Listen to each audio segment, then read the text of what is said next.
The day began like any other at the Naval Special Warfare Command. The air was crisp, the smell of salt and gun oil mixed as SEAL teams prepared for a morning briefing. The newly appointed Admiral, a man with decades of service and a reputation for being both sharp and intimidating, was visiting the base for the first time in months. Everyone straightened their uniforms and stood at attention when he entered. Among the rows of elite warriors stood Chief Petty Officer Marcus Hill, a quiet but respected member of the SEALs. Marcus had served for nearly 2 decades, through combat tours, covert missions, and long deployments away from his family. He was known for his discipline, loyalty, and calm under fire. But few people outside his immediate team knew much about his personal life. What many didn't realize was that Marcus was also a devoted father, raising 2 kids while balancing one of the toughest jobs in the world. The Admiral, known for breaking the ice with jokes, began walking down the line of SEALs. He'd ask random questions to lighten the mood, sometimes about training, sometimes about their experiences. When he reached Marcus, he smirked and asked casually, "What's your call sign, son?" The question hung in the air. Some of the younger SEALs glanced at each other. It was meant as a joke. The Admiral didn't expect an answer that would mean much. Call signs often carried stories, earned through sweat, pain, and sometimes humor. Marcus straightened his back, his voice calm but firm. "They call me Iron Ghost, sir." The room fell silent. The Admiral raised an eyebrow. "Iron Ghost. That's quite a name. Care to explain how you got it?" Marcus hesitated for a second, not because he was afraid to speak, but because the story behind that call sign wasn't one of bravado or glory. It was about survival, sacrifice, and the weight of responsibility that came with wearing the trident. The story behind Iron Ghost. Years ago, during a classified operation in the mountains of Afghanistan, Marcus and his team were ambushed by insurgents. The mission was supposed to be routine, gather intel and extract quietly. But things went wrong. Their comms were jammed, and one of the helicopters was shot down. Marcus's team was pinned under heavy fire. With no air support and ammunition running low, Marcus took command after his squad leader was hit. Using terrain and sheer instinct, he maneuvered his men through enemy lines under cover of darkness. He carried one of his wounded teammates on his back for miles, never stopping, never slowing down. By dawn, only 4 men had made it to the extraction point, all alive, all because Marcus refused to give up.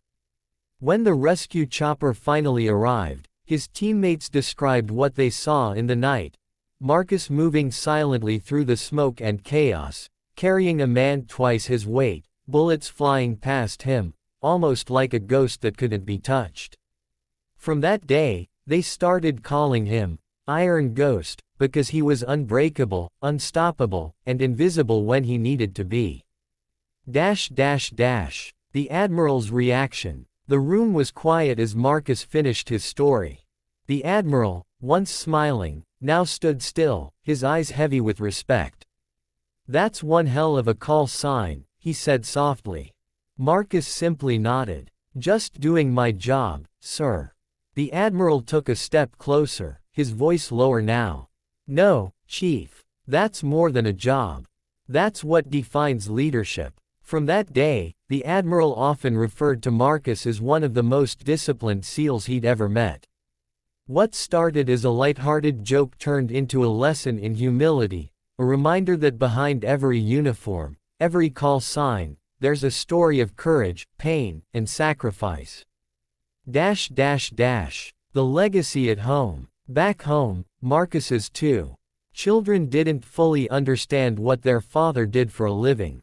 To them, he was just Dad, the man who taught them how to ride bikes, helped with homework, and tucked them in at night. He never spoke about his missions or the dangers he faced. One evening, after a long deployment, Marcus was invited to a ceremony at the base. The Admiral himself presented him with a commendation for valor.